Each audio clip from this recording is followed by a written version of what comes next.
they're going to go to the community and find them.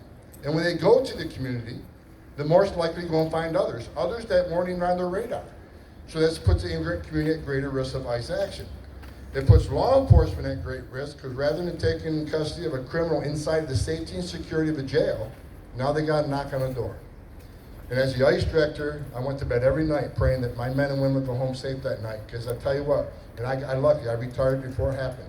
But it's a matter of time before an ICE agent does not go home because he has to knock on the door of a known criminal they could have taken custody of in the county jail.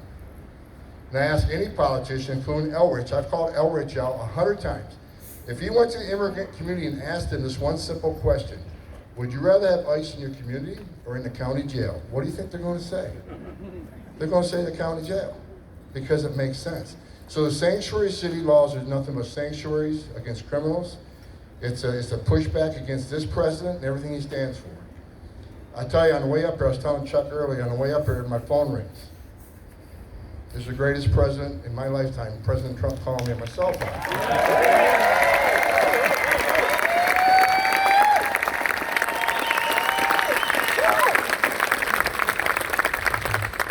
He calls me on Sunday. I don't know why. It must be a boring day on Sundays.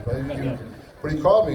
You know, we talked to each other. What are you doing? I'm on my way to Frederick to support a sheriff who's an American patriot and believes in immigration enforcement. So we talked for a minute. He left me with this. First of all, he says, hi to Frederick. Thanks for doing what you're doing. And I got one favor to ask for you before I leave. I got a few more things I want to say, but before I leave, no kidding. He asked me to take a video of you folks and send it to him, which I will before I leave here today.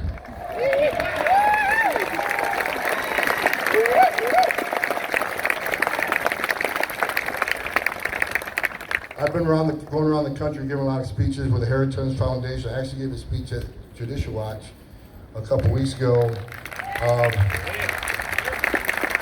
Then I leave early, go up on the hill and pick a fight, so I went up there. Look, our president, I worked for 6 presidents. I started with Ronald Reagan, and I respect every president I ever worked for because I respect the office of the presidency. Yeah. It seems to be lost under this administration. Every president talked the talk of immigration reform, securing the border. They all talked the talk. Then once they got in Oval Office, it all went to the wayside. However, this president, President Donald J. Trump, he's walking the walk. He talked the talk. He's getting it done. Yeah. Yeah.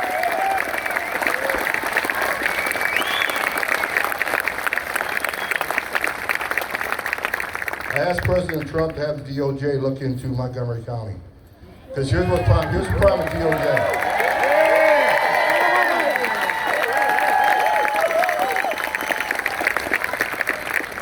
You know, I was a special agent for, I'd say, a long time, and I arrested many U.S. citizens for harboring and concealing an illegal alien in their home and their place of employment. We arrest them, it's a felony. So how can a county executive do the same thing and not be held accountable?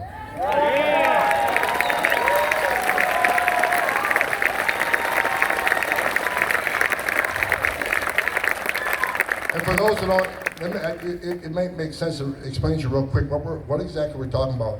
When you get arrested, the police will take your fingerprints. They'll send them to the NCIC to check on wants, warrants, criminal history. At the same time, when you get those fingerprints taken, they also get sent to DHS, where we run through our databases. And if you got a record, we're going to know about it. So when we contact the jail, we're not guessing. We have fingerprints. You have this guy in your jail, we got a warrant for him. And most of the time, not only do we have a warrant for him, he's been ordered removed by a federal judge and failed to leave, which makes him a fugitive of justice. So hang on to him for us. We're on our way. So it isn't a guessing game when we go to these jails. All ICE wants in sanctuary cities, we want access to the jail where the local police has already chosen to take someone's liberty away and lock them in a jail cell because you're a public safety threat or flight risk. There's no downside on that. Now, for someone say, well, some of the courts find detainers are constitutionally in question. Well, the Fifth Circuit just recently said they're not, but even if they believe that, let me say you believe that they can't honor the detainer because they can't hold them past they would normally hold them.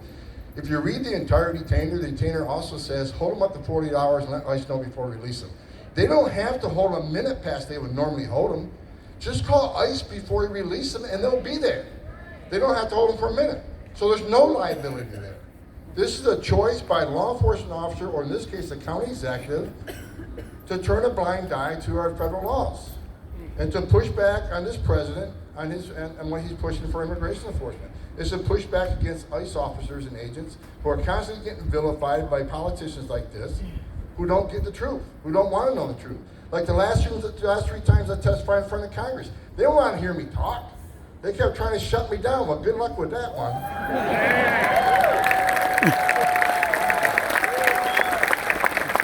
And the lady who talked earlier about, you had time limit, and time limits don't mean anything to me.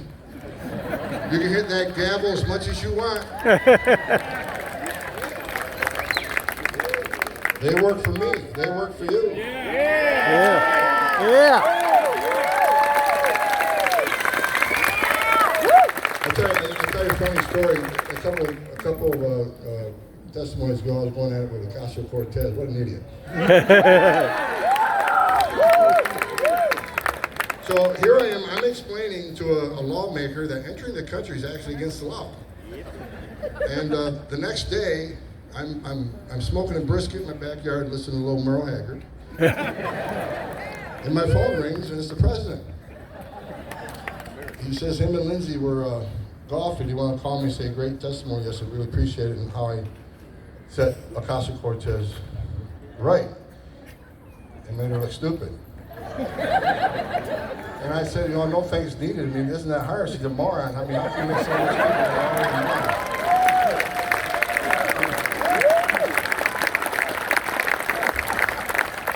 And I'll attack her every day. I mean, because she just put an article up now. She introduced a new bill, wants to give welfare benefits and rent control to illegal aliens in New York and across the country. So I was asked about that on Fox earlier, and I said, well, I can give them free rent. I can detain them, give them 3 squares a day, give them a doctor's appointment. Won't cost them a dime. And put them on the next airplane and send them home. But let me explain why I fight. Everybody wants to know why. Even Fox called me one time. They said, why do you get angry? I said, because you haven't seen what I've seen in 34 years. You haven't met the angel moms and dads I've seen in my lifetime. I tell you, I started out in Border Patrol in 1984. I was a police officer in New York. I worked at front lines Border Patrol agent. I spent 20 years as a special agent investigating the cartels that smuggle people and trafficking people. If you've seen what I've seen in 34 years, you know I'm angry. And I'm just, in 2003, I was standing in the back of a tractor trailer with 19 dead people at my feet, including a 5-year-old little boy that suffocated to death in his father's arms because the smuggler didn't give a shit. Think about what went to that child's life, what he dealt with the last 5 minutes of his life, the last 30 minutes of his life. Can't breathe, can't see, suffocating in his tent seat in a steel truck. What do you think his father went through the last 30 minutes? Knowing he put his son in the condition. Then I was flown to Phoenix, Arizona, run Operation No Mercy, where alien smuggling organizations were ripping off other organizations, stealing their load, their people like drugs and a lot of money. They're ripping each other off. And when illegal aliens couldn't afford to pay their, and I'll use the term illegal aliens, by the way, all the time. Yeah.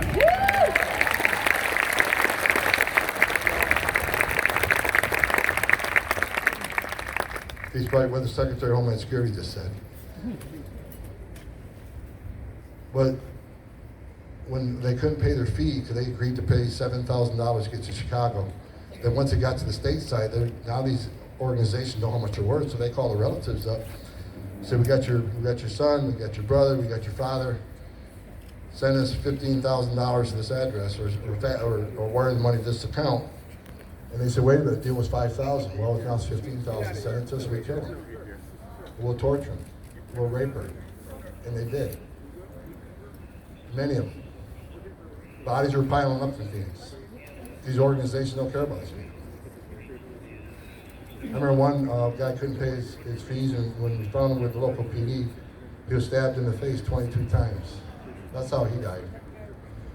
We rescued one guy we tracked his phone, we found him in a closet. He was duct taped His entire face was duct taped with a hole poked in his mouth with a straw in it so he could breathe for days. He was hogtied in a closet for days. They used to find dead aliens on the trails of Border Lake. Just left there because they couldn't make the trip, so they weren't worth anything now. So I guess what I'm trying to say, this isn't about enforcing the law. This isn't just about securing our nation. It's about saving lives. And I try to get that point across to Congress. They don't want to listen.